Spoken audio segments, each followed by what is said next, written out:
email. I would like you, if you could, provide the committee afterwards. Maybe you'll have to get some of those numbers for us, but if you could provide those numbers of how many people have accessed that 1-800 number, I think that would be quite useful for us to know whether it is an effective tool.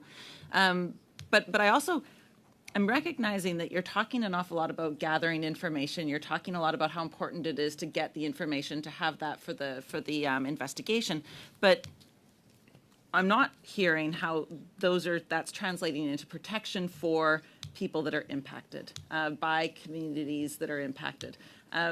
Like I said earlier, I've heard many times from many people from the Uyghur community, the Hong Kongers across Canada, that have been threatened, that have tried to reach out to their local police. Their police have not been trained. They have not had the tools to do the job to protect people.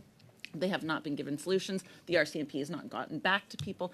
So I understand that you're gathering a lot of information, but what are you doing to make sure that actively, not in the future, not after the case is done, but actively, how are you protecting Canadians that are being impacted and other people that are being impacted? Well, in most of those areas, those are the big municipalities, it's up to the police of jurisdiction to provide safety within their communities. For the RCMP, our role is to gather the information, but we have to make sure our engagement with the public, we have to make sure they feel safe to bring that information forward so that we can initiate an investigation. So you feel that the RCMP's role is just gathering the information then? No, it's doing the investigation. And so that's why it's important for people to bring the information to us so that we can initiate investigation and complete the investigation with a goal. But with all due respect, you don't have the numbers of how many people have come to you with the information. Well, I don't have that at my level, but there are people who have used that phone number, and we will, like I said, follow up on every investigation,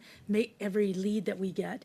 These are complicated investigations. They're not as straightforward as one would think. Well, no, and I don't think anyone in this room expects that they are not complicated. But I do think we need to do more to protect Canadians that are being impacted. Commissioner Lucki, I do hope that you do follow up with the request for statistics.